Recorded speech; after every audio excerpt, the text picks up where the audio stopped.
ನಮಸ್ಕಾರ, ಸುದ್ದಿ ಸಮಯಕ್ಕೆ ಸ್ವಾಗತ. ಇದು ಲೋಕಲ್ ಎಕ್ಸ್‌ಪ್ರೆಸ್. ನಾನು Rebecca Sumanth. Ekta foundation Aurad, RS digital, den network cable, Arunodaya entertainment private limited ಹಾಗೂ ಸುದ್ದಿ ಸಮಯ ವಾಹಿನಿ ವತಿಯಿಂದ ನಾಡಿನ ಸಮಸ್ತ ಮಹಾಜನತೆಗೆ ಹೋಳಿ ಹಬ್ಬದ ಹಾರ್ದಿಕ ಶುಭಾಶಯಗಳು. ಇದೀಗ ಮುಖ್ಯಾಂಶಗಳು. ತಾಂಡವವಾಡುತ್ತಿದೆ ಔರಾದ್ ತಾಲೂಕಿನಲ್ಲಿ ಹಿಟ್ಲರ್ ಸರ್ವಾಧಿಕಾರಿ ಸಂಸ್ಕೃತಿ. ಹೋರಾಟಗಾರರಿಗಿಲ್ಲ ಯಾವುದೇ ಸುರಕ್ಷತೆ. ನನಗೆ ಭದ್ರತೆ ಕೊಡಿ, ಇಲ್ಲ ದಯಾಮರಣ ಪಾಲಿಸಿ. ಬಂಟಿ ದರ್ಬಾರೆ. ಸೈನಿಕ್ ನವೋದಯ, ಕಿತ್ತೂರು ಮತ್ತು ಒಲಿಂಪಿಯಾಡ್ ಪರೀಕ್ಷೆಗಾಗಿ ಉತ್ತಮ ತರಬೇತಿ ನೀಡುತ್ತಿರುವ ವಿದ್ಯಾಚೇತನ ಶಾಲೆ ನೀಡುತ್ತಿರುವ ಉತ್ತಮ ಶಿಕ್ಷಣಕ್ಕೆ ಶ್ರೀ ರವೀಂದ್ರ ಸ್ವಾಮಿ ಶ್ಲಾಘನೆ.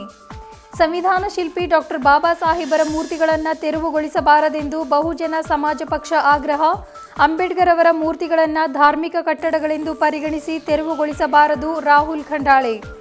ಜಿಲ್ಲೆಯಾದ್ಯಂತ ಸಂಭ್ರಮದಿಂದ ಆಚರಿಸುತ್ತಿರುವ ಹೋಳಿ ಹಬ್ಬ.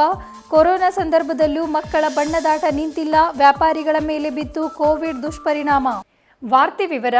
ಬೀದರ್ ಜಿಲ್ಲೆಯ ಔರಾದ್ ತಾಲೂಕಿನ ಪಟ್ಟಣ ಪಂಚಾಯತ್ ಸದಸ್ಯರಾದ ಶ್ರೀ ಬಂಟಿ ದರ್ಬಾರಿಯವರು ತಮ್ಮ ಮೇಲೆ ಪದೇ ಪದೇ ಸುಳ್ಳು ಆರೋಪಗಳನ್ನು ಮಾಡಿ ಮಾನಸಿಕ ಕಿರುಕುಳ ನೀಡುತ್ತಿರುವ ಡಿವೈಎಸ್ಪಿ ಡಿ ದೇವರಾಜ್ ಹಾಗೂ ಮಾನ್ಯ ಶಾಸಕರಾದ ಪ್ರಭು ಚೌಹಾಣ್ ಅವರ ಸರ್ವಾಧಿಕಾರಿ ನೀತಿಯನ್ನು ಖಂಡಿಸಿ ಔರಾದ್ ಪಟ್ಟಣದ ಸಪ್ತಗಿರಿ ಹೋಟೆಲ್ನಲ್ಲಿ ಸುದ್ದಿಗೋಷ್ಠಿಯನ್ನು ಕರೆದಿದ್ದರು.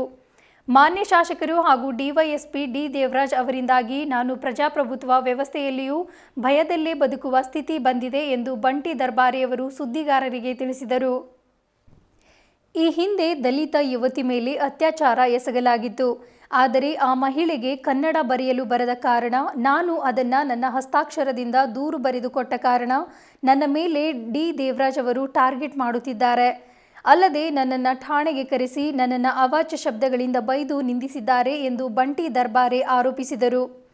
ಅಲ್ಲದೆ 2020 ಜುಲೈ 8ರಂದು ದಲಿತ ಸಮುದಾಯಗಳ ಒಕ್ಕೂಟದ ವತಿಯಿಂದ ದಲಿತರನ್ನು ಒಗ್ಗೂಡಿಸಲು ಬೃಹತ್ ಪ್ರತಿಭಟನೆ ಹಮ್ಮಿಕೊಳ್ಳಲಾಗಿತ್ತು. ಈ ಪ್ರತಿಭಟನೆಗೆ ಅನುಮತಿ ಕೋರಿ ತಹಸೀಲ್ದಾರರಿಗೆ ಮನವಿ ಕೂಡ ಸಲ್ಲಿಸಲಾಗಿತ್ತು. ಆದರೆ ಕೋವಿಡ್ ನಿಮಿತ್ತ ಪ್ರತಿಭಟನೆ ಹಿಂತೆಗೆದುಕೊಂಡರೂ ನಮ್ಮ ಸಮುದಾಯದ ಮೇಲೆ 110G ಮತ್ತು 107ರ ಪ್ರಕರಣ ದಾಖಲು ಮಾಡಿ ಒಂದಲ್ಲ ಒಂದು ರೀತಿಯಿಂದ ಪೊಲೀಸ್ ಇಲಾಖೆಯವರು ನಿರಂತರ ಅನ್ಯಾಯ ಮಾಡುತ್ತಿದ್ದಾರೆ ಎಂದರು. ನಮ್ಮ ಔರಾದ್ ತಾಲೂಕಿನಲ್ಲಿ SC/ST ಜಾತಿ ನಿಂದನೆ ಪ್ರಕರಣಗಳು ಎಷ್ಟು ದಾಖಲಾಗಿವೆ ಎಂದು ಮಾಹಿತಿ ಹಕ್ಕು ಮಾನ್ಯ ಜಿಲ್ಲಾ ಪೊಲೀಸ್ ಅಧೀಕ್ಷಕರಿಗೆ ಕೇಳಿದ್ದೆ. ಅಲ್ಲದೆ ಪೊಲೀಸ್ ಇಲಾಖೆಯಲ್ಲಿ ಪರಿಶಿಷ್ಟ ಜಾತಿಗೆ ಸೇರಿದ ಎಷ್ಟು ಜನರು ಕರ್ತವ್ಯ ನಿರ್ವಹಿಸುತ್ತಿದ್ದಾರೆ ಎಂದು ಮಾಹಿತಿ ಹಕ್ಕು ಕಾಯ್ದೆಯಡಿ ಕೇಳಿದೆ. ಆದರೆ ಡಿ ದೇವರಾಜ್ ಅವರು ನನಗೆ ನೋಟಿಸ್ ಕೂಡ ನೀಡದೆ ನನ್ನನ್ನು ವಿಚಾರಣೆ ನೆಪದಲ್ಲಿ ಕರೆಸಿ ಅವಾಚ್ಯ ಶಬ್ದಗಳಿಂದ ನಿಂದಿಸಿದ್ದಾರೆ. PSI ಮತ್ತು ಕಾನ್ಸ್ಟೇಬಲ್ ಅವರ ಮುಖಾಂತರ ಜೀವ ಬೆದರಿಕೆ ಹಾಕುತ್ತಿದ್ದಾರೆ. ಮಾನ್ಯ ಶಾಸಕರಾದ ಶ್ರೀ ಪ್ರಭು ಚೌಹಾಣ್ ಅವರು ಪೊಲೀಸ್ ಇಲಾಖೆಯನ್ನು ತನ್ನ ಕೈಗೊಂಬೆಯಂತೆ ನಡೆಸಿಕೊಳ್ಳುತ್ತಿರುವುದು ಖಂಡನೀಯ ಮತ್ತು ತಾಳಕ್ಕೆ ತಕ್ಕಂತೆ ಕುಣಿಸುತ್ತಿರುವುದು ಹಿಟ್ಲರ್ನ ಸಂಸ್ಕೃತಿ ಎತ್ತಿ ತೋರಿಸುತ್ತಿದೆ ಎಂದು ದರ್ಬಾರಿಯವರು ತಿಳಿಸಿದರು. ಲೋಕೋಪಯೋಗಿ ಇಲಾಖೆಯಲ್ಲಿಯೂ ಮಾಹಿತಿ ಹಕ್ಕು ಕಾಯ್ದೆಯಡಿ ಮಾಹಿತಿ ಕೇಳಿದಾಗ ಆವಾಗಲೂ ನನಗೆ ಮಾನಸಿಕ ಕಿರುಕುಳ ನೀಡಿದರು. ಹೀಗಾಗಿ ಮಾನ್ಯ ಪ್ರಭು ಚೌಹಾಣ್ ಅವರು ಸರ್ವಾಧಿಕಾರಿಯಂತೆ ವರ್ತಿಸುತ್ತಿದ್ದಾರೆ. ಪೊಲೀಸ್ ಇಲಾಖೆಯ ಮುಖಾಂತರ ನನಗೆ BP ಶುಗರ್ ಇದ್ದರೂ ಪೀಡಿಸಿ ಸ್ಟೇಷನ್ಗೆ ಕರೆಸಿ ಅವಾಚ್ಯ ಶಬ್ದಗಳಿಂದ ಬೈಯುತ್ತಿದ್ದಾರೆ. ಇದರಿಂದ ನನ್ನ ದೀರ್ಘಕಾಲೀನ ಕಾಯಿಲೆಗಳು ದಿನೇ ದಿನೇ ಹೆಚ್ಚಾಗುತ್ತಿವೆ. ತಾಲೂಕಿನಲ್ಲಿ ಹೋರಾಟಗಾರರು ಹೋರಾಟವೇ ಮಾಡಲು ಹೆದರುತ್ತಿದ್ದಾರೆ. ನ್ಯಾಯ ಕೇಳಲು ಹೋದವರಿಗೆ ಆರಿಸಿ ಕೇಸ್ ದಾಖಲಿಸುತ್ತಿದ್ದಾರೆ. ಡಾಕ್ಟರ್ ಅಂಬೇಡ್ಕರ್ ಅವರು ಇಂತಹ ದಿನಗಳು ಬರುವುದಕ್ಕೆ ಸಂವಿಧಾನ ಕೊಟ್ಟಿದ್ದಾರಾ ಎಂದು ಪ್ರಶ್ನಿಸಿದರು. ನನಗೆ ಈ ತಾಲೂಕಿನಲ್ಲಿ ಪ್ರಭು ಚೌಹಾಣ್ ಅವರಿಂದ ಹಾಗೂ ಡಿ ದೇವರಾಜ್ ಅವರಿಂದ ತುಂಬ ಭಯವಿದೆ. ಏಕೆಂದರೆ ನನ್ನ ಮನೆಯಲ್ಲಿ ಗಾಂಜಾ ಇಟ್ಟು ಕೇಸ್ ದಾಖಲಿಸುತ್ತೇನೆ, ಇಲ್ಲ ಕೋವಿಡ್ ಪಾಸಿಟಿವ್ ತೋರಿಸಿ ಇಂಜೆಕ್ಷನ್ ನೀಡಿ ಮುಗಿಸುತ್ತೇವೆ ಎಂದು ಹೆದರಿಸುತ್ತಿದ್ದಾರೆ ಎಂದು ಗಂಭೀರವಾಗಿ ಆರೋಪ ಮಾಡಿದರು. ಆದ್ದರಿಂದ ನನಗೆ ಭದ್ರತೆ ನೀಡಿ, ಇಲ್ಲ ದಯಾಮರಣ ಪಾಲಿಸಿ ಎಂದು ಬಂಟಿ ದರ್ಬಾರಿಯವರು ಸುದ್ದಿಗಾರರಿಗೆ ತಿಳಿಸಿದರು. 28/3/2021 ರವಿವಾರ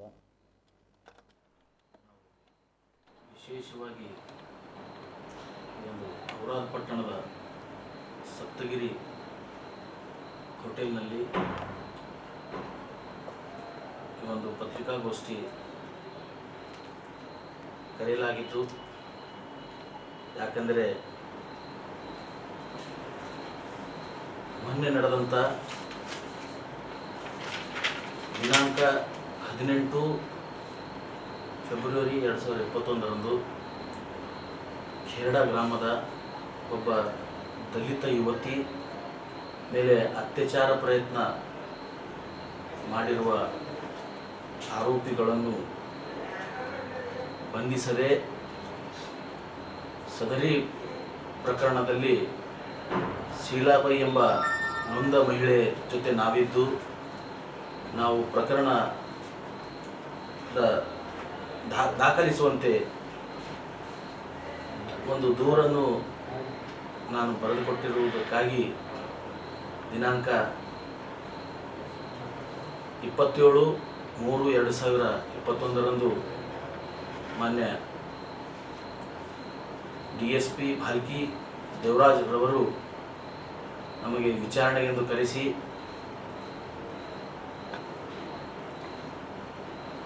ನನ್ನನ್ನು ಅಡ್ಡತಿಡ್ಡ ಬಾಯಿಗೆ ಬಂದ ಹಾಗೆ ಅವಾಚ್ಯ ಶಬ್ದಗಳಿಂದ ಬೈದು ಸುಮಾರು ಮೂರು ರೌಂಡ್ಗಳಲ್ಲಿ ಬೈದು ನೀನು ಯಾರಲ್ಲಿ ನೀನು ಇಂಥ ಘಟನೆಗಳಲ್ಲಿ ನೀನು ಹೋಗಬಾರದು ಅಂತ ಹೇಳಿ 1 ವರ್ಷದಿಂದ ಹೇಳ್ತಾ ಬರ್ತಾ ಇದ್ದೀನಿ. ನಿನ್ನ ಮೇಲೆ ಪ್ರಕರಣಗಳು ಕೂಡ ದಾಖಲೆ ಮಾಡ್ತಾ ಇದ್ದೀನಿ.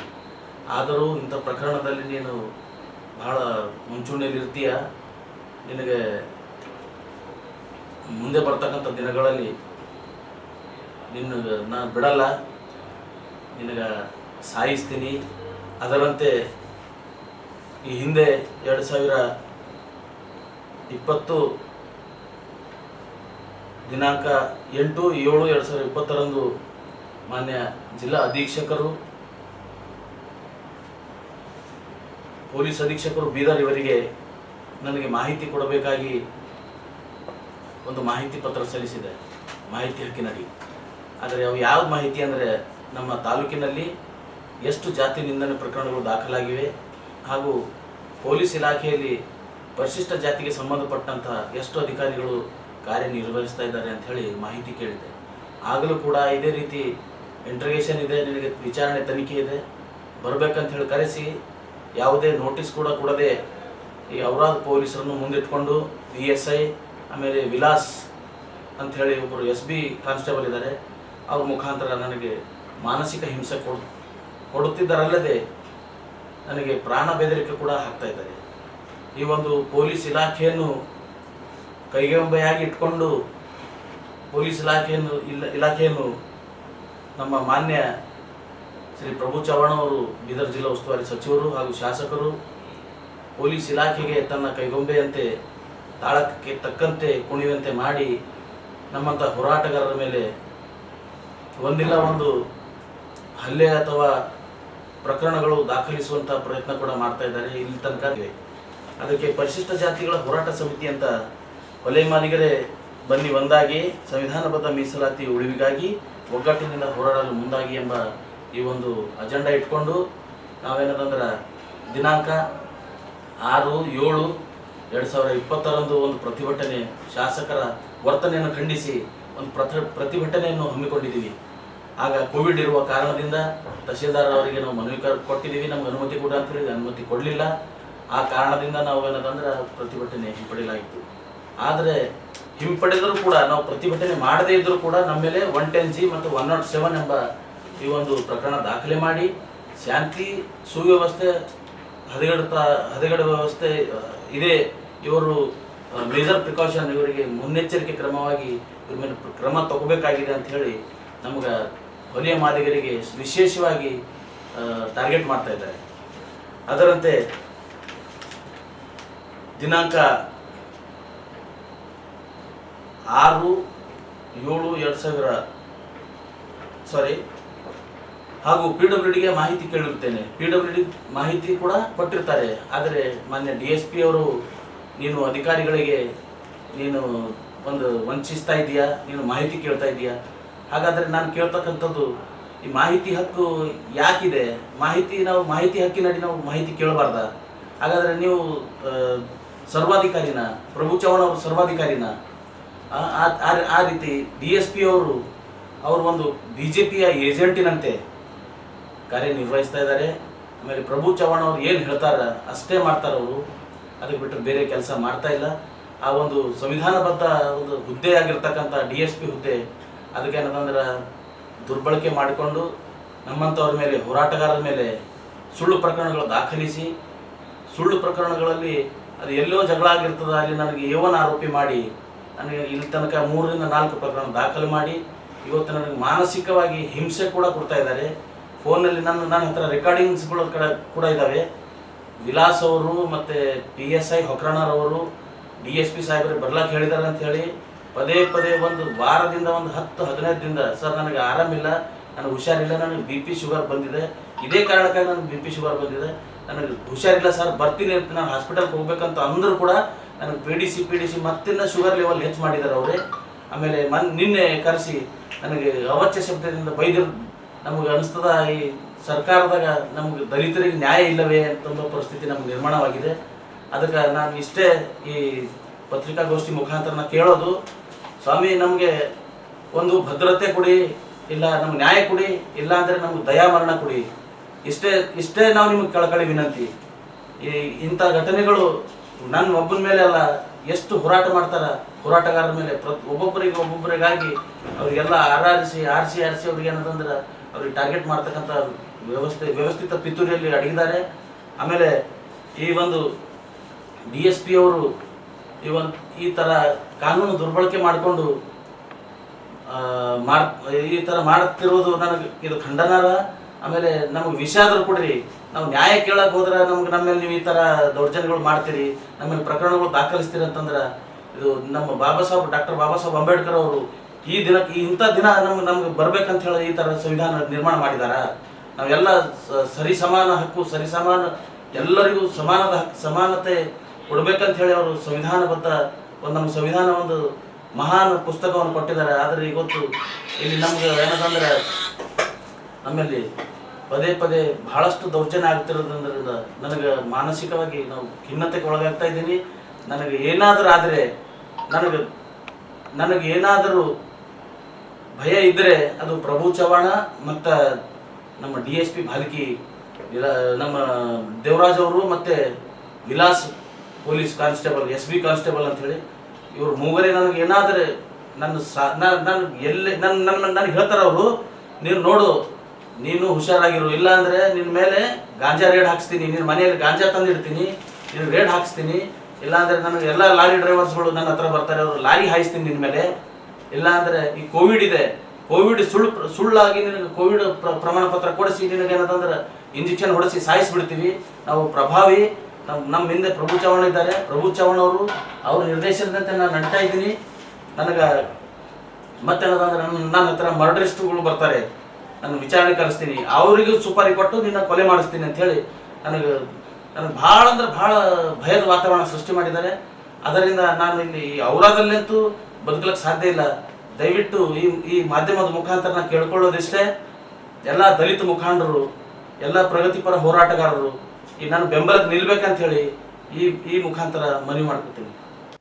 ಭಾಲ್ಕಿಯ ಗುರುನಗರದ ಅಷ್ಟೂರೆ ಕಲ್ಯಾಣ ಮಂಟಪದ ಸಮೀಪದಲ್ಲಿರುವ ವಿದ್ಯಾಚೇತನ ಶಾಲೆ ಮತ್ತು ತರಬೇತಿ ಸಂಸ್ಥೆಯು ಮಕ್ಕಳಿಗೆ ಅತ್ಯುತ್ತಮ ಶಿಕ್ಷಣ ಮತ್ತು ವಿವಿಧ ಪರೀಕ್ಷೆಗಳಿಗಾಗಿ ತರಬೇತಿ ನೀಡುತ್ತಿದೆ. ನುರಿತ ಮತ್ತು ಅನುಭವಿ ಸಿಬ್ಬಂದಿ ವರ್ಗದವರು ಇಲ್ಲಿ ಸೇವೆ ಸಲ್ಲಿಸುತ್ತಿದ್ದಾರೆ. ಇಲ್ಲಿ ಹಾಸ್ಟೆಲ್ ಸೌಲಭ್ಯ ಕೂಡ ಇರುತ್ತದೆ. ಸಾರ್ವಜನಿಕರು ತಮ್ಮ ಮಕ್ಕಳನ್ನು ಈ ಶಾಲೆಯಲ್ಲಿ ಯಾವುದೇ ವಿಚಾರ ಮಾಡದೆ ದಾಖಲು ಮಾಡಬಹುದು ಎಂದು ಏಕ್ತಾ ಫೌಂಡೇಶನ್ ಅಧ್ಯಕ್ಷರಾದ ಶ್ರೀ ರವೀಂದ್ರ ಸ್ವಾಮಿಯವರು ತಿಳಿಸಿದರು.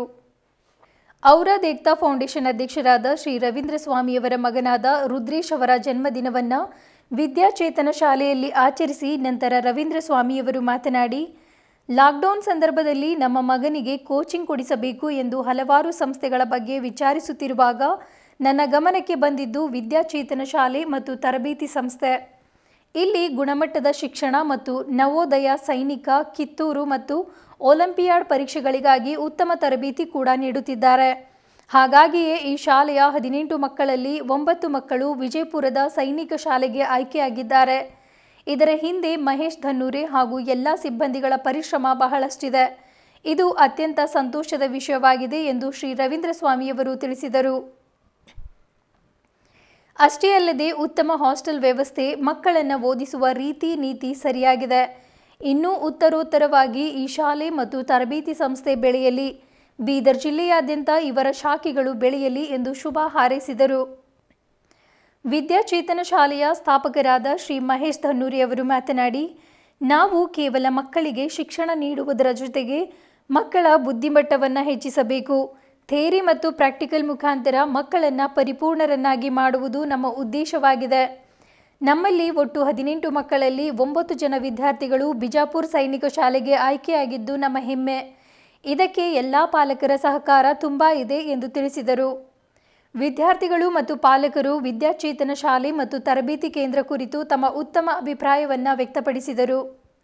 ಶಾಲೆಯ ಬೋಧಕರಾದ ಶ್ರೀ ವಿನಯ್ ಅವರು ತರಬೇತಿ ಸಂಸ್ಥೆ ಹಾಗೂ ವಿದ್ಯಾಚೇತನ ಶಾಲೆಯ ಸಾಧನೆಗಳ ಕುರಿತು ಸುದೀರ್ಘವಾಗಿ ಮಾಹಿತಿಯನ್ನ ನೀಡಿದರು.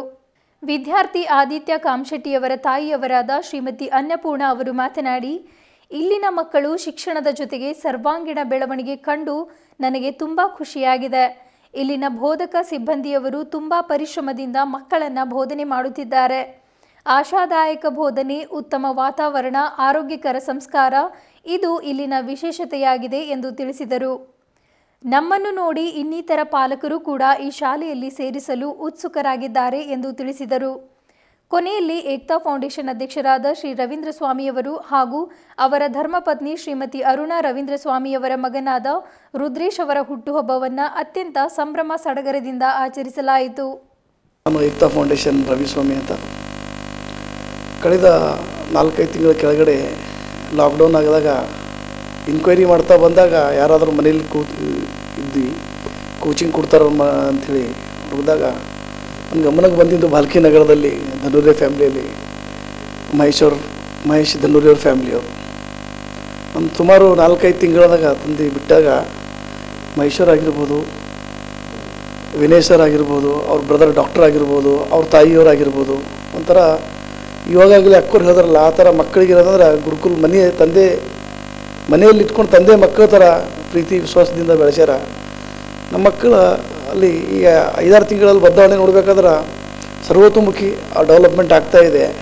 ಇದು ನಿಜವಾಗಲಿ ಭಾಲ್ಕಿಗೆ ಅಷ್ಟೇ ಅಲ್ಲ, ಇಂಥ ಒಂದು ಸಂಸ್ಥೆ ಇಡೀ ಬೀದರ್ ಜಿಲ್ಲೆಯಲ್ಲೇ ಬೆಳಿಬೇಕಂತೇಳಿ ನಮ್ಮದೆಲ್ಲ ಆಸೆ ಆಗ್ಯದ ಪಾಲಕರದು. ಹಾಗಾಗಿ ನಾವೆಲ್ಲರೂ ಆದಷ್ಟು ಪರೋಕ್ಷವಾಗಿ ಮತ್ತು ಯಾವ ಥರ ಹೆಲ್ಪ್ ಆಗಾಗ್ತೋ ಆ ಥರ ಹೆಲ್ಪ್ ಮಾಡಿ ಈ ಇನ್ಸ್ಟಿಟ್ಯೂಟ್ಗೆ ಬೆಳೆಸ್ಬೇಕಂತೇಳಿ ನನಗೆ ಇಚ್ಛೆ ಇದೆ. ಅದೇ ಥರ 18ರಲ್ಲಿ 9 ಮಕ್ಕಳು ಪಾಸಾಗಿದ್ದಾರೆ. 3 ಮಕ್ಕಳಲ್ಲಿ ನನ್ನ ಮಗ ಕೂಡ ಇದ್ದ 0.5% ಹೋಗಿದೆ. ಅದರ ನಮಗೊಂದು ಖುಷಿ ಏನಿದೆ, ಸಂತೋಷ ಏನಿದೆ ಅಂದರೆ ಇಲ್ಲಿಲ್ಲ ಮತ್ತೆಲ್ಲಾದರೂ ಆಗ್ತದೆ. ಬಟ್ ಹಾಗಾಗಿ ಒಳ್ಳೆ ರೀತಿ ಎಲ್ಲ ರೀತಿ ಡೆವಲಪ್ಮೆಂಟ್ಸ್ ಆಗ್ತಾಯಿದೆ.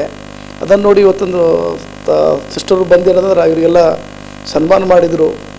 ನಿಜವಾಗ ಸನ್ಮಾನ ಹೇಗಾಗ್ತದೆ, ಸರ್ಕಾರ ಆಗಲಿ ಇನ್ನೂ ಇದ್ದಂಥ ಇಲ್ಲೆಲ್ಲ ನಾವು ಅಲ್ಲಿ ಬೆಂಗಳೂರು ಮೈಸೂರು ಅಲ್ಲಿ ಇಲ್ಲಿ ಹುಡುಕ್ತಾ ಇದ್ದೀವಿ, ಅದು ನಮ್ಮ ಭಾಲ್ಕಿಯಲ್ಲಿ ಸಿಗ್ತಾಯಿದೆ, ಈ ಇನ್ಸ್ಟಿಟ್ಯೂಟಲ್ಲಿ ಸಿಗ್ತಾಯಿದೆ. ಆದಷ್ಟು ಹೆಚ್ಚಿಗೆ ಪಾಲಕರಲ್ಲಿ ನನ್ನ ಮನವಿ ಅದ ತಮ್ಮ ಮಕ್ಕಳಿಗೆ ಬಿಟ್ಟು ಒಳ್ಳೆ ರೀತಿ ಡೆವಲಪ್ಮೆಂಟ್ ಮಾಡ್ಕೊರಿ ಅಂಥೇಳಿ ಹೇಳ್ತೀನಿ. ಜೈ ಹಿಂದ್ ಜೈ ಭಾರತ್. ವಿದ್ಯಾಚೇತನ ಶಾಲೆ ಸ್ಥಾಪಕರು ನಾವು. ಶಾಲೆ ಸ್ಟಾರ್ಟ್ ಮಾಡೋಕ್ಕಿಂತ ಮೊದಲು ಸ್ಕೂಲಲ್ಲಿ ಯಾಕೆ ಇಲ್ಲಿ ಭಾಲ್ಕಿಯಲ್ಲಿ ಸ್ಟಾರ್ಟ್ ಮಾಡ್ಬೇಕಂತ ಸ್ಕೂಲ್ ಭಾಲ್ಕಿಯಲ್ಲಿ ಮಾಡ್ಬೇಕಂತೇಳಿ ವಿಚಾರ ಇಟ್ಕೊಂಡು ಮಾಡಿದ್ವಿ. ಯಾಕಂದರೆ ನಾನು 4th ಸ್ಟ್ಯಾಂಡರ್ಡ್ ಇದ್ದಾಗಿಂತಲೂ ಹಾಸ್ಟೆಲಲ್ಲೇ ಕಲ್ತಿರೋದು. ಆಮೇಲೆ ಬೀದರಲ್ಲಿ ಸರಿಯಾದ ಎಜುಕೇಷನ್ ಸಿಗ್ತಾ ಇಲ್ಲ ಅಂತೇಳಿ ಭಾಳಷ್ಟು ಪೇರೆಂಟ್ಸು ಕೊರತೆ ಇತ್ತು. ಸೊ ಆ ಕೊರತೆಗೆ ಒಂದು ಏನಾದರೂ ಸೊಲ್ಯೂಷನ್ ಕಂಡುಹಿಡಿಬೇಕಂತೇಳಿ ನಾವನ್ನೇ ಒಂದು ಸ್ಕೂಲ್ ಸ್ಟಾರ್ಟ್ ಮಾಡಿದ್ವಿ. ಸ್ಕೂಲ್ ಸ್ಟಾರ್ಟ್ ಮಾಡಿದಾಗ ಒಂದು ಡಿಮಾಂಡ್ ಏನು ಬಂತಂದ್ರೆ ಮಕ್ಕಳಿಗೆ ಕೋಚಿಂಗ್ ಸಿಗ್ತಾ ಇಲ್ಲ. ಸೊ ಸ್ಲೋಲಿ ನಾವೇನು ಮಾಡಿದ್ವಿ, ಕೋಚಿಂಗನ್ನು ಸ್ಟಾರ್ಟ್ ಮಾಡಿದ್ವಿ. ಸೊ ಲಾಸ್ಟ್ ಇಯರ್ 12 ಮಕ್ಕಳಲ್ಲಿ 5 ಜನ ಸೈನಿಕ್ ಸ್ಕೂಲ್ ಬರೆದ್ರು, ಅದರಲ್ಲಿ 2 ಕ್ವಾಲಿಫೈ ಆದರು. ಆ್ಯಂಡ್ ಈ ಪ್ರೆಸೆಂಟ್ ಇಯರ್ ಔಟ್ ಆಫ್ 18 ಮಕ್ಕಳಲ್ಲಿ 9 ಜನರು ಉತ್ತೀರ್ಣರಾದರು. ಸೊ ಮಕ್ಕಳು ಸರಿಯಾಗಿ ಓದ್ತಾ ಇದ್ದಾರೆ. ಇಲ್ಲಿ ಬರೀ ಓದು ಕಡೆ ಅಷ್ಟೇ ನಾವು ಗಮನ ಕೊಡ್ತಾ ಇಲ್ಲ, ಮಕ್ಕಳದ ಬುದ್ಧಿಮಟ್ಟನ ಬೆಳೆಸ್ತಾ ಇದ್ದೀವಿ, ಹೆಲ್ತನ್ನು ಬೆಳೆಸ್ತಾ ಇದ್ದೀವಿ. ಆಮೇಲೆ ಸೊಸೈಟಿಯಲ್ಲಿ ಯಾವ ಥರ ರೆಸ್ಪಾನ್ಸಿಬಲ್ ಆಗಿ ಇರಬೇಕಂತೇಳಿ ಕಲಿಸ್ಕೊಡ್ತೀವಿ ಅವರಿಗೆ. ಸೊ ಮಕ್ಕಳಲ್ಲಿ ಭಾಳಷ್ಟು ಮಕ್ಕಳು ಸ್ಕೂಲ್ ಆದಮೇಲೆ ಒಂದು ಏನು ಮೋಟಿವ್ ಅಂದರೆ ಜಾಬ್ ತೊಗೋಬೇಕು, ಸರಿಯಾಗಿ ದುಡ್ಡು ಮಾಡಬೇಕು ಅಂತ ಅಷ್ಟೇ ಮೋಟಿವ್ ಇಟ್ಕೊಂಡು ಲೈಫ್ ಲೀಡ್ ಮಾಡ್ತಾಯಿದ್ದಾರೆ. ಆ ಥರ ಇದ್ದರೆ ನಮ್ಮ ಸೊಸೈಟಿಗೆ ಏನೂ ಹೆಲ್ಪ್ ಆಗೋದಿಲ್ಲ. ಸೊ ಒಂದು ಒಳ್ಳೆಯ ನಾಗರಿಕನ ಸರಿಯಾಗಿ ಒಂದು ಬುದ್ಧಿ ಜನಸಾಮಾನ್ಯರಿಗೆ ಉಪಯೋಗ ಬರಬೇಕು. ಆ ಬುದ್ಧಿ ಮಾತ್ರ ಎಲ್ಲರಿಗೆ ಹೆಲ್ಪ್ ಆಗುತ್ತೆ, ಸೊಸೈಟಿನೂ ಬೆಳೆಯುತ್ತೆ, ಲೋಕ ಕಲ್ಯಾಣ ಆಗುತ್ತೆ. ಸೊ ಅದನ್ನು ನಾವು ಏನು ಮಾಡ್ತೀವಿ, ಸ್ಕೂಲಲ್ಲಿ ಎಲ್ಲ ಮಕ್ಕಳಲ್ಲಿ ಇನ್ಗ್ರೇಜ್ ಮಾಡಿಬಿಟ್ಟಿರ್ತೀವಿ, ಅಂದರೆ ಅದನ್ನು ಕಲಿಸ್ಕೋತ ಹೋಗ್ತೀವಿ. ಸೊ ಎಜುಕೇಷನ್ ಬರೀ ಬುಕ್ಲಿಂದ, ನಮ್ಮ ಫ್ರೆಂಡ್ ವಿನಯ್ ಹೇಳಿದ ಹಾಗೆ ಬುಕ್ಲಿಂದ ಅಷ್ಟೇ ಅಲ್ಲ. ಟೀಚರ್ ಆಗಿ ಕೆಲಸ ಮಾಡ್ತೀನಿ, ಪ್ರೈಮರಿ ಸರ್ಕಾರಿ ಸೇವೆಯಲ್ಲಿ ಕೆಲಸ ಮಾಡ್ತಾ ಇದ್ದೀನಿ. ನಮ್ಮ ಹುಡುಗ ಈ ವರ್ಷ 8th ಕ್ಲಾಸ್. ಆದಿತ್ಯ ತಂದೆ ಸುಭಾಷ್ ಕಾಮಶೆಟ್ಟಿ ಅಂತ, ನಾವು ಪ್ರಾಪರ್ ಮುಚ್ಚಳಂನವರು. ಇಲ್ಲೀಗ ಮಹೇಶ್ ಧನುರೇ ಸರ್ ಅವರು ನಮ್ಮ ಫ್ಯಾಮಿಲಿ ಮೆಂಬರ್ ಥರನೇ. ನಾವಿಲ್ಲಿ ಕೊರೋನಾ ಪೀರಿಯಡ್ ಇದ್ದಿದ್ದ ಸಲುವಾಗಿ ಜಸ್ಟ್ ಇಡಬೇಕಂತ ಇಟ್ವಿ. ಆದರೆ ನಮ್ಮ ಮಕ್ಕಳಲ್ಲಿ ನೋಡಿರುವಂಥ ಇಂಪ್ರೂವ್ಮೆಂಟ್ ನೋಡಬೇಕಾದ್ರೆ ನಮಗೆ ತುಂಬ ಖುಷಿ ಆಗ್ಯದ. ಯಾವ ರೀತಿ ಖುಷಿ ಅಂದರೆ, ನಾವು ಮಕ್ಕಳಲ್ಲಿ ಈ ರೀತಿ ಇಂಪ್ರೂವ್ಮೆಂಟ್ ಇಷ್ಟೊಂದು ನೋಡ್ತೀವಿ ಅಂತ ಅಂದ್ಕೊಂಡಿರಲಿಲ್ಲ. ಓವರ್ ಆಲ್ ಡೆವಲಪ್ಮೆಂಟ್ ಅಂದರೆ ಸರ್ವಾಂಗೀಣ ಅಭಿವೃದ್ಧಿ ಅಂತೀವಲ್ಲ ಮಕ್ಕಳಲ್ಲಿ, ಆ ರೀತಿಯಾಗಿ ಪ್ರತಿಯೊಂದು ದೈಹಿಕವಾಗಿ ಆಮೇಲೆ ಮಾನಸಿಕವಾಗಿ ಸರ್ವತೋಮುಖವಾಗಿ ನಮ್ಮ ಮಕ್ಕಳು ಬೆಳೆದಾರ ಅಂತ ಹೇಳಿ ನಾನು ಇಲ್ಲಿ ಹೇಳೋಕ್ಕೆ ಇಷ್ಟಪಡ್ತೀನಿ. ಆಮೇಲೆ ಇಲ್ಲಿ ಪ್ರತಿಯೊಬ್ಬ ಪಾಲಕರು ಗಮನಿಸಬೇಕಾಗಿದ್ದು, 18ರಲ್ಲಿ 9 ಮಕ್ಕಳು ಉತ್ತೀರ್ಣರಾಗಿರೋದು ಸಾಮಾನ್ಯ ವಿಷಯ ಅಲ್ಲ. ಯಾಕಂದರೆ ಅವರು ಏಬಲ್ ಆಗಬೇಕಾದ್ರೆ ಇಲ್ಲಿ ಎಂಥ ಮಕ್ಕಳು ಬಂದಿರ್ಬೋದು ಅಂದರೆ, ಕೆಲವರು 40%ಗಿಂತ ಕಡಿಮೆ ತೊಗೊಳ್ಳೋರು ಇರ್ಬೋದು, ಅಥವಾ 70-80 ಇದ್ದವ್ರು ಇರ್ಬೋದು. ಅಂಥವರು ಕೂಡ ಎಲ್ಲರೂ ಒಂದು ಎಬಿಲಿಟಿ ಪಡ್ಕೊಂಡಾರ ಅಂದರೆ ಅದರಲ್ಲಿ ಇಲ್ಲಿರುವಂಥ ವಿಶೇಷತೆ ಅನ್ಬೋದು. ಅವರು ಇಬ್ಬರು ಟೀಚರ್ಸ್ ಅಥವಾ 3 ಇದು ನಮ್ಮದು ಸ್ಕೂಲ್ ಬಂದುಬಿಟ್ಟು ವಿದ್ಯಾಚಿತನ್ ಸ್ಕೂಲ್ ಆ್ಯಂಡ್ ಟ್ರೈನಿಂಗ್ ಇನ್ಸ್ಟಿಟ್ಯೂಟ್. ಇದು ಬಂದು ನಾವು ಸ್ಟಾರ್ಟ್ ಮಾಡಿ 2 ವರ್ಷ ಆಯಿತು. ಲಾಸ್ಟ್ ಇಯರ್ ಸ್ಟಾರ್ಟ್ ಮಾಡಿಂದ ಅವಾಗ ನಮ್ಮ ಸ್ಟ್ರೆಂತ್ ಮಕ್ಕಳ ಸ್ಟ್ರೆಂತು 12 ಇತ್ತು. ಅದರಲ್ಲಿ 5 ಮಕ್ಕಳು ಸೈನಿಕ್ ಸ್ಕೂಲ್ ಎಕ್ಸಾಮ್ ಬರೆದಿದ್ರು, ಅದರಲ್ಲಿ 2 ಉತ್ತೀರ್ಣರಾಗಿದ್ದರು. ಆದರೆ ಈ ವರ್ಷ ಲಾಕ್ಡೌನಲ್ಲಿ ಇದ್ದ ಕಾರಣ 18 ಹುಡುಗರು ಸೈನಿಕ್ ಸ್ಕೂಲ್ ಎಕ್ಸಾಮನ್ನು ಬರೆದಿದ್ರು, ಅದರಲ್ಲಿ 9 ಹುಡುಗರು ಉತ್ತೀರ್ಣರಾಗಿದ್ದಾರೆ. ಮತ್ತು ಇಲ್ಲಿ ನಾವು ಮೇನ್ಲಿ ಏನು ಮಾಡ್ತೀವಿ ಅಂದರೆ, ಬರೀ ಓದು ಅಂಥೇಳಿ ನಾವು ಅದ್ರ ಮೇಲೆ ಕಾನ್ಸಂಟ್ರೇಟ್ ಮಾಡಲ್ಲ. ಅವ್ರದ್ದು ಗುಣಗಳು, ಅವ್ರು ಹೇಗಿರಬೇಕು, ಅವ್ರ ಕ್ಯಾರೆಕ್ಟರ್ ಹೇಗಿರಬೇಕು, ಮಕ್ಕಳು ಹೆಂಗೆ ನಡ್ಕೋಬೇಕು, ಮತ್ತು ಅವ್ರ ಜೀವನದಲ್ಲಿ ಏನೆಲ್ಲ ಮಾಡಬೇಕು ಅನ್ನೋದೆಲ್ಲ ಹೇಳ್ಕೊಡ್ತೀವಿ.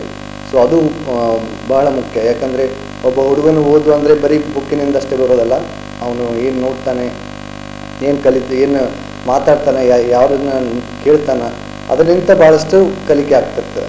ಆದ್ದರಿಂದ ನಾವು ಇಲ್ಲೇನು ಒಂದು ಓವರಾಲ್ ಡೆವಲಪ್ಮೆಂಟ್ ನಾವು ಇಲ್ಲಿ ಬಿಲ್ಡ್ ಮಾಡ್ಬೇಕಂತೇಳಿ ನಾವು ಪ್ರಯತ್ನ ಪಡ್ತೀವಿ. ಇಲ್ಲಿ ಈಗ ಪ್ರೆಸೆಂಟ್ಲಿ ಒಟ್ಟು 69 ಸ್ಟ್ರೆಂತ್ ಇದೆ, ಮಕ್ಕಳ ಸ್ಟ್ರೆಂತು. ಅದರಲ್ಲಿ ನಾವು ಮತ್ತೆ 3 ಶಿಕ್ಷಕರಿದ್ದೇವೆ. ನಾವು 2 ಸೈನಿಕ್ ಸ್ಕೂಲ್ದವರೇ. ನನ್ನ ಹೆಸರು ವಿನಯ್ ಅಂತೇಳಿ ಮತ್ತು ಮಹೇಶ್ ಧನುರೇ ಅಂಥೇಳಿ. ಅವರು ಈ ಇನ್ಸ್ಟಿಟ್ಯೂಟ್ದ ಪ್ರೆಸಿಡೆಂಟು, ನಾವು ಕಾರ್ಯದರ್ಶಿಯಾಗಿ ನಾವು ಕೆಲಸ ಮಾಡ್ತೀವಿ. ಆದರೆ ಏನು ನಾವು ಕಾರ್ಯದರ್ಶಿ ಮತ್ತು ಪ್ರೆಸಿಡೆಂಟ್ ಆಗಿ ಸ್ವತಃ ನಾವೇ ಇಲ್ಲಿ ಕೆಲಸ ಮಾಡೋದು. ಯಾಕಂದರೆ ನಾವು ಸ್ವತಃ ನಾವು ದುಡ್ದಾಗೆ ನಾವು ಒಂದು ಏನು ರಿಸಲ್ಟ್ ಬರುತ್ತೆ. ಮತ್ತು ಒಬ್ಬರು ಬೀದರಿಂದ ಟೀಚರ್ಸ್ ಬರ್ತಾ ಇದ್ದಾರೆ. ನಾವು ಇನ್ನೂ ಇದನ್ನು ಬೆಳೆಸ್ಬೇಕಂತೇಳಿ ನಮ್ಮ ಫ್ರೆಂಡ್ಸ್ ಆಗಲಿ, ಬೇರೆ ಹೊರಗಡೆಯಿಂದ ಟೀಚರ್ಸ್ ಆಗಲಿ, ಅವ್ರನ್ನ ಕಾಂಟ್ಯಾಕ್ಟ್ ಮಾಡ್ತಾ ಇದ್ದೀವಿ. ಇನ್ನೂ ಬೆಳೆಸ್ಬೇಕಂತೇಳಿ ನಾವು ಇದ್ರ ಮೇಲೆ ಪ್ರಯತ್ನ ಪಡ್ತಾ ಇದ್ದೀವಿ. We get up morning at 5:30 and we fresh up and we start doing exercise, and we are physically fit and mentally also, and we sit for class after exercise, and afterwards we go to our breakfast and we have it, and once again we sit to our class, and after 2.5 hours we will go to lunch, and afterwards we'll sit again for studies, and after 2 to 3 hours we go to sports to play. We enjoy that. Sirs also come and join us, and after that we fresh up and drink milk. Good evening everyone, my name is Sushma. I am studying in 5th standard. I am learning in Vidyacharita Instruments Coaching. I am selected in Sainik School. We have wrote 18 members, in that I am one. Our teachers help us. With their blessing we have passed. ರಾಷ್ಟ್ರ ನಾಯಕ doctor Baba Saheb Ambedkar ಅವರ ಅನುಯಾಯಿಗಳಿಂದ ನಿರ್ಮಾಣಗೊಂಡಿರುವ ಮೂರ್ತಿಗಳನ್ನು ಧಾರ್ಮಿಕ ಕಟ್ಟಡಗಳೆಂದು ಪರಿಗಣಿಸಿ ಜಿಲ್ಲಾ, ತಾಲೂಕಾ ಹಾಗೂ ಗ್ರಾಮ ಆಡಳಿತದ ವತಿಯಿಂದ ಪೊಲೀಸ್ ಇಲಾಖೆಯ ಸಹಾಯದಿಂದ ಅನಧಿಕೃತವಾಗಿ ತೆರವುಗೊಳಿಸುತ್ತಿರುವ ಸರ್ಕಾರದ ನೀತಿಯನ್ನು ಖಂಡನೀಯ ಎಂದು ಬಹುಜನ ಸಮಾಜ ಪಕ್ಷದ ಜಿಲ್ಲಾ ಕಾರ್ಯದರ್ಶಿಗಳಾದ ಶ್ರೀ ರಾಹುಲ್ ಖಂಡಾಳಿ ಅವರು ಸುದ್ದಿಗಾರರಿಗೆ ತಿಳಿಸಿದರು. ನ್ಯಾಯಾಲಯದ ಆದೇಶದ ಮೇರೆಗೆ ಸಾರ್ವಜನಿಕ ಸ್ಥಳಗಳಲ್ಲಿ ಅನಧಿಕೃತವಾಗಿ ನಿರ್ಮಿಸಿರುವ ಧಾರ್ಮಿಕ ಕಟ್ಟಡಗಳನ್ನು ತೆರವುಗೊಳಿಸಲಾಗುತ್ತಿದೆ. ಆದರೆ ನ್ಯಾಯಾಲಯದ ಈ ಆದೇಶ ಡಾಕ್ಟರ್ ಬಾಬಾ ಸಾಹೇಬರ ಮೂರ್ತಿಗಳನ್ನು ತೆರವುಗೊಳಿಸುತ್ತಿರುವುದು ಅನಧಿಕೃತ ಕೃತ್ಯವಾಗಿದೆ. ಏಕೆಂದರೆ ಬಾಬಾ ಸಾಹೇಬರ ಹೋರಾಟ ಯಾವುದೇ ಒಂದು ಜಾತಿ ಧರ್ಮಕ್ಕೆ ಸೀಮಿತವಿಲ್ಲ. ಯಾವುದೇ ಧರ್ಮದ ಸಂಸ್ಥಾಪಕರು ಕೂಡ ಅವರು ಇಲ್ಲ. ಬಾಬಾ ಸಾಹೇಬರು ಬರೆದಿರುವ ಸಂವಿಧಾನದಲ್ಲಿ ಎಲ್ಲ ಜಾತಿ ಧರ್ಮಗಳಿಗೆ ಸಮಾನ ನ್ಯಾಯ ಕೊಟ್ಟಿದ್ದಾರೆ. ಆದರೆ ಆಡಳಿತ ವತಿಯಿಂದ ಬಾಬಾ ಸಾಹೇಬರ ಮೂರ್ತಿಗಳನ್ನು ಒಂದು ಧಾರ್ಮಿಕ ಕಟ್ಟಡವೆಂದು ಪರಿಗಣಿಸಿ ತೆರವುಗೊಳಿಸುತ್ತಿರುವುದು ಅಸಂವಿಧಾನಿಕ ಕೃತ್ಯ ಆಗಿರುತ್ತದೆ. ಆಡಳಿತದ ಈ ದುರ್ನಡತೆಯಿಂದ ಜಿಲ್ಲೆಯ ಎಲ್ಲ ನಾಗರಿಕರಲ್ಲಿ ಗೊಂದಲ ಸೃಷ್ಟಿಯಾಗಿದೆ. ಅದಕ್ಕಾಗಿ ಜಿಲ್ಲಾಡಳಿತ ಕೂಡಲೇ ಬಾಬಾ ಸಾಹೇಬರ ಮೂರ್ತಿಗಳನ್ನು ತೆರವುಗೊಳಿಸುವ ಕಾರ್ಯವನ್ನು ನಿಲ್ಲಿಸಬೇಕು ಎಂದು ರಾಹುಲ್ ಸುದ್ದಿಗಾರರಿಗೆ ತಿಳಿಸಿದರು. ನಮ್ಮ ತಾಲೂಕಿನಲ್ಲಿ ವಿಶೇಷವಾಗಿ ಹೊಲೆಯರು ಮಾದಿಗರ ಸಂಖ್ಯೆ ಜಾಸ್ತಿ ಇದೆ SC ಪಟ್ಟಿಯಲ್ಲಿ. ಆದರೆ ಪ್ರಭು ಚವ್ಹಾಣ್ ಅವರು ಒಂದು SC ಕ್ಯಾಟಗರಿಯಲ್ಲಿ ಕ್ಯಾಬಿನೆಟ್ ಮಿನಿಸ್ಟರ್ ಆಗಿದ್ದಾರೆ ಮತ್ತು ಬೀದರ್ ಜಿಲ್ಲೆಯ ಉಸ್ತುವಾರಿ ಕೂಡ ಅವರು ಆಗಿದ್ದಾರೆ. ಇಲ್ಲಿ ಅವರಿಗೆ ಸ್ವಜಾತಿಯ ಪ್ರೇಮ ಜಾಸ್ತಿ ಆಗಿಬಿಟ್ಟಿದೆ. ಆಡಳಿತ ವ್ಯವಸ್ಥೆ, ತಾಲೂಕು ಆಡಳಿತ ವ್ಯವಸ್ಥೆಯಲ್ಲಿ ಜಿಲ್ಲಾ ಮಟ್ಟದಲ್ಲಿ ಎಲ್ಲ ಸ್ವಜಾತಿಯವರಿಗೆ ಆಡಳಿತದಲ್ಲಿ ಗೌರ್ಮೆಂಟ್ ಸರ್ವೆಂಟಿಗೆ ಅಪಾಯಿಂಟ್ ಮಾಡ್ತಾ ಇದ್ದಾರೆ. ವಿಶೇಷವಾಗಿ ಇಲ್ಲಿ ಅನ್ಎಂಪ್ಲಾಯ್ಡ್ SC ST ಅಸ್ಪರ್ಶ ಜನ ಕೂಡ ಇದ್ದಾರೆ. ಆದರೆ ಅವರಿಗೆ ಟೋಟಲಿ ನೆಗ್ಲಿಜೆನ್ಸಿ ಅವ್ರಲಿಂದ ಆಗ್ತಾ ಇದೆ. ಅದು ನಾವು ದಲಿತ ವಿರೋಧಿ ಕಾನೂನು ಆಗಲಿ, ಕೇಂದ್ರ ಸರ್ಕಾರದಾಗಲಿ, ರಾಜ್ಯ ಸರ್ಕಾರದಾಗಲಿ ಕಾನೂನು ಬಂದರೆ ನಾವು ಮತ್ತು ಅನ್ಯಾಯ ಅತ್ಯಾಚಾರ ಆಗಲಿ ದೇಶ ಒಳಗೆ ನಾವು ಖಂಡನೆ ಮತ್ತು ಸ್ಟ್ರೈಕದ ಮುಖಾಂತರ, ಪ್ರೊಟೆಸ್ಟದ ಮುಖಾಂತರ ನಾವು ಖಂಡನೆ ಮಾಡ್ತಾ ಇದ್ದೇವೆ. ಆದರೆ ಅವರು ನಮಗೆ ನೋಟಿಫೈಡ್ ಮಾಡಿ, ಒಂದು ಟಾರ್ಗೆಟ್ ಮಾಡಿ ಅವರು ಒಂದು ಬೆದರಿಕೆಯನ್ನು ಹಾಕ್ತಾ ಇದ್ದಾರೆ. ಈಗಾಗಲೇ ನಮ್ಮ ಪಟ್ಟಣ ಪಂಚಾಯತ್ ಸದಸ್ಯರಾದ ನಮ್ಮ ಬಟ್ಟೆ ದರ್ಬಾರಿ ಅವರು ಕೂಡ ಒಬ್ಬರು ಹೋರಾಟಗಾರರು ನಮ್ಮ ತಾಲೂಕಿನ, ಅವ್ರ ಮೇಲೆ ಕೂಡ ಜೀವ ಬೆದರಿಕೆ ಹಾಕ್ತಾ ಇದ್ದಾರೆ. ಇದು ನಾವು ಒಂದು ಬಹುಜನ ಸಮಾಜ ಪಕ್ಷ ವತಿಯಿಂದ ಕೂಡ ನಾವು ಖಂಡಿಸ್ತಿದ್ದೆವು. ಮತ್ತು ಅದೇ ರೀತಿಯಲ್ಲಿ ನಮ್ಮ ಜಿಲ್ಲೆಯಲ್ಲಿ ಒಂದು ಸುಪ್ರೀಂ ಕೋರ್ಟ್ ಆದೇಶ ಇದೆ. ಇಲ್ಲಿಗಲ್ ಅನ್ಅಥರೈಸ್ಡ್ ಧಾರ್ಮಿಕ ಕಟ್ಟಡಗಳು ಏನು ಪಬ್ಲಿಕ್ ಪ್ಲೇಸ್ದಾಗಿದ್ದಾವ ಆ ತೆರವುಗೊಳಿಸ್ರಿ ಅಂತ ಸುಪ್ರೀಂ ಕೋರ್ಟ್ ಆದೇಶ ಇದೆ. ಆದರೆ ಇವರು ಈ ದೇಶದ ರಾಷ್ಟ್ರ ನಾಯಕ, ಸಂವಿಧಾನದ ಪಿತಾಮಹ, ವಿಶ್ವರತ್ನ ಡಾಕ್ಟರ್ ಬಾಬಾ ಸಾಹೇಬ್ ಅಂಬೇಡ್ಕರ್ ಒಂದು ಸ್ಟ್ಯಾಚ್ಯೂ ಅದು ರಿಲಿಜಿಯಸ್ ಸ್ಟ್ರಕ್ಚರ್ ಅಂತ ಕನ್ಸಿಡರ್ ಮಾಡಿ ಅವರು ತೆರವುಗೊಳಿಸುತ್ತಿದ್ದಾರೆ. ನಾಡಿನೆಲ್ಲೆಡೆ ಬಣ್ಣದ ಹಬ್ಬ ಸಂಭ್ರಮದಿಂದ ಜರುಗುತ್ತಿದೆ. ಸತತವಾಗಿ 2 ವರ್ಷಗಳಿಂದ ಕೋವಿಡ್ ಪರಿಣಾಮ ಇದ್ದರೂ ಸರಳವಾಗಿ ಜನರು ಬಣ್ಣವಾಡುತ್ತಿದ್ದಾರೆ. ಚಿಕ್ಕ ಮಕ್ಕಳಿಗೆ ಕೊರೋನಾ ಜ್ಞಾನವಿಲ್ಲದೆ ಬಣ್ಣದೋಕುಳಿ ಆಡಬೇಕೆಂಬ ಹಂಬಲ ಎಲ್ಲೆಡೆ ಎದ್ದು ಕಾಣುತ್ತಿದೆ.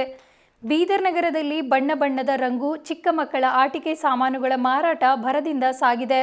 ಆದರೂ ಒಂದಿಷ್ಟು ಕೋವಿಡ್ನ ಕರಿ ನೆರಳು ವ್ಯಾಪಾರದ ಮೇಲೆ ಬಿದ್ದಿದೆ ಎಂದೇ ಹೇಳಬಹುದು. ಜನರ ಬಣ್ಣದ ಬದುಕಿಗೆ ಕೊರೋನಾ ಒಂದಿಷ್ಟು ಬ್ರೇಕ್ ಹಾಕಿದೆ ಎಂದು ಹೇಳಿದರೂ ಅತಿಶಯೋಕ್ತಿ ಏನಿಲ್ಲ. ಎಲ್ಲರಿಗೂ ಸುದ್ದಿ ಸಮಯದ ವತಿಯಿಂದ ಹೋಳಿ ಹಬ್ಬದ ಹಾರ್ದಿಕ ಶುಭಾಶಯಗಳು.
ಕೊನೆಯಲ್ಲಿ ಮತ್ತೊಮ್ಮೆ ಮುಖ್ಯಾಂಶಗಳು.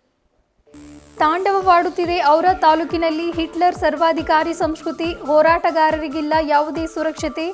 ನನಗೆ ಭದ್ರತೆ ಕೊಡಿ, ಇಲ್ಲ ದಯಾಮರಣ ಪಾಲಿಸಿ. ಬಂಟಿ ದರ್ಬಾರೆ.